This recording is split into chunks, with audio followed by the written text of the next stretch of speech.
पत्रकार परिषद घेतली आणि राज ठाकरे आणि महाविकास आघाडीच्या नेत्यांवर टीका केली की पर्टिक्युलर धर्माच्या लोकांना टार्गेट केलं जात आहे आणि त्यांनी पण जे दुबार मतदार आहे मुस्लिम त्यांची नावं वाचून दाखवली, जी साकोलीमध्ये आहे, कर्जत जामखेडमध्ये आहे.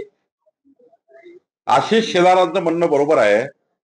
कामठीमध्येही अनेक 75 बूथ आमच्याकडे असे आहेत जे मुस्लिम परिवाराचे आहेत.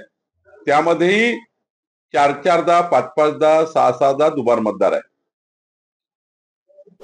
यापूर्वीच आम्ही निवडणूक आयोगाला सांगितलं की जे ऍडिशन झाले आहे पण डिलिशन होत नाहीये आणि ऍडिशन 1, 2, 3, 4 ठिकाणी जिथे इथे जो व्यक्ती राहायला गेला तिथे इथे ऍडिशन होत गेले पण डिलिशन मात्र झाले नाही. त्यामुळं कामठी असेल, मालेगाव असेल, अशा ठिकाणी परवा सिल्लोडमध्ये 800 नावं दुबार आहेत. सिल्लोडमध्ये, मालेगावमध्ये जवळपास 1300 नावं दुबार आहेत. कामठीमध्ये जवळपास 8000 नावं तिबार आहेत.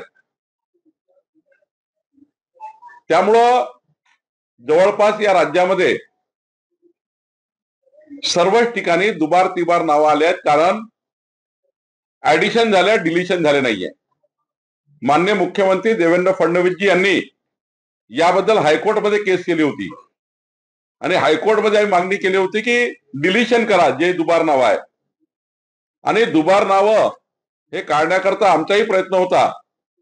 पण जेव्हा 31 खासदार जिंकले महाविकास आघाडीचे, ती लोकसभेची यादी आणि तीच लोकसभेची यादी विधानसभेत आली. मग लोकसभेच्या यादीवर उद्धव ठाकरे आणि महाविकास आघाडीने 31 सीट लढल्या आणि त्या जिंकल्या.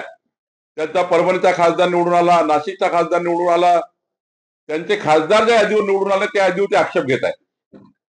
आणि विधानसभेची नवीन यादी नाही आहे. लोकसभेमध्ये जी यादी निवडणूक आयोगाने त्या निवडणुकीला वापरली लोकसभेच्या, तीच यादी विधानसभेला आहे आणि तीच यादी आता नगरपालिका, महानगरपालिका, जिल्हा परिषद मध्ये येते आहे. तरी आयोगाने त्यांना ऑब्जेक्शन घेण्याकरता वेळ ठेवलेली आहे, प्रभागामध्ये, जिल्हा परिषद गटामध्ये आणि नगरपालिका गटामध्ये. आणि त्यामुळं निवडणूक हरण्यापूर्वीच हरलेल्या मानसिकतेमध्ये उद्या निवडणूक हरल्यावर कारण शोधताय उद्धव ठाकरे. कारण जर आज कारण शोधलं नाही तर उद्या हे विचारतील लोक, तुम्ही युती केली म्हणजे राजजी आणि उद्धवजी एक आले तरी हरले, राजजी उद्धवजी एक आले तरी हरले. आणि मग कार्यकर्त्याला काय सांगायचं, मतदाराला काय सांगायचं, आपली लिडरशिप कशी प्रूव्ह करायची, आपल्या लिडरशिपला डाग कसा लागणार नाही, याकरता केलेलं हे केविलवारा प्रयत्न आहे.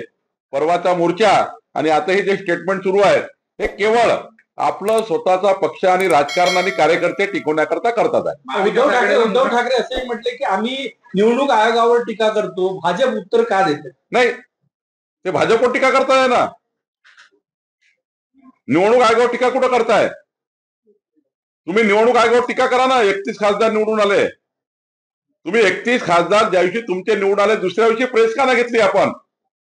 दुसऱ्या दिवशी का नाही म्हटलं की आमचे 31 खासदार त्या मतदार यादीवर निवडून आले, याच मतदार यादीवर ते चुकीचे आले? सांगा उद्धव ठाकरेंनी, आता बोला उद्धव ठाकरेंनी की आमचे खासदार चुकीच्या मतदार यादीने निवडून आले आहेत, आमचे खासदार हे वोट चोरी करून निवडून आले आहेत. हे का बोलत नाहीये? जेव्हा विधानसभेत आमचे आमदार निवडून आले ते वोट चोरी झाली, मतदार यादी दुबार झाली. आणि तुमच्या यादीचं काय झालं, 31 खासदाराच्या मतदाराचं, तेव्हा निवडणुकीचं काय झालं हे जरा सांगितलं पाहिजे. खोटारडेपणा सोडला पाहिजे, वस्तुस्थितीच्या आधारावर त्या ठिकाणी काम केलं गेलं पाहिजे. आणि याच मानसिकतेमध्ये उद्धव ठाकरे जर राहिले, पुढचे 25 वर्ष यांची महाविकास आघाडी कधी जनतेमध्ये निवडून येणार नाही, हे पराभवाच्या मानसिकतेमध्ये आहेत. तुम्ही म्हटले की कामठी, मालेगाव या ठिकाणी सिल्लोड तिबार मतदार आहे, दुबार मतदार आहे. तुमच्या मतदारसंघात तुम्ही 8000 मतदार सांगितलं, त्याच्या विरोधात काय भूमिका असणार आहे भाजपची भविष्य काळात? आम्ही ऑलरेडी भारतीय जनता पक्षाने नेहमीच निवडणूक आयोगाकडे, मी स्वतः लोकसभेच्या निवडणुकीमध्ये त्रुटी आहेत, त्या दुबार आहेत, तिबार आहेत, याकरता मी, आशिष शेलारजी, किरीट सोमयाजी आम्ही निवडणूक आयोगाकडे गेलो, केंद्रीय निवडणूक आयोगाला जाऊन भेटलो आणि त्या ठिकाणी पूर्ण मांडलं. आज कामठीमध्ये 8,000च्या वर नाव दुबार आहेत, मालेगावमध्ये आहेत, सिल्लोडमध्ये आहेत, नगरमध्ये आहे, अहिल्यानगरमध्ये आहेत. यापूर्वीच तक्रारी केल्या आहेत. आणि त्यामुळं एक स्पेसिफिक एका समाजाला टार्गेट करण्याचं काम आणि त्यांचे नाव वाचून दाखवण्याचं काम राजसाहेब, उद्धव साहेब करतात आहे. जरा एखादे नाव जरा चेक करा. तुम्ही एकतरी नाव वाचून दाखवलं का? कामठी मधलं, मालेगाव मधलं, सिल्लोड मधलं, अहिल्यानगर मधलं, फुलंब्री मधलं एक तर नाव वाचून दाखवलं का? की ज्या ठिकाणी दुबार, तिबार, चौबार नाव आहेत. तुम्ही या ठिकाणी हिंदू धर्माचेच नाव वाचून दाखवतायत.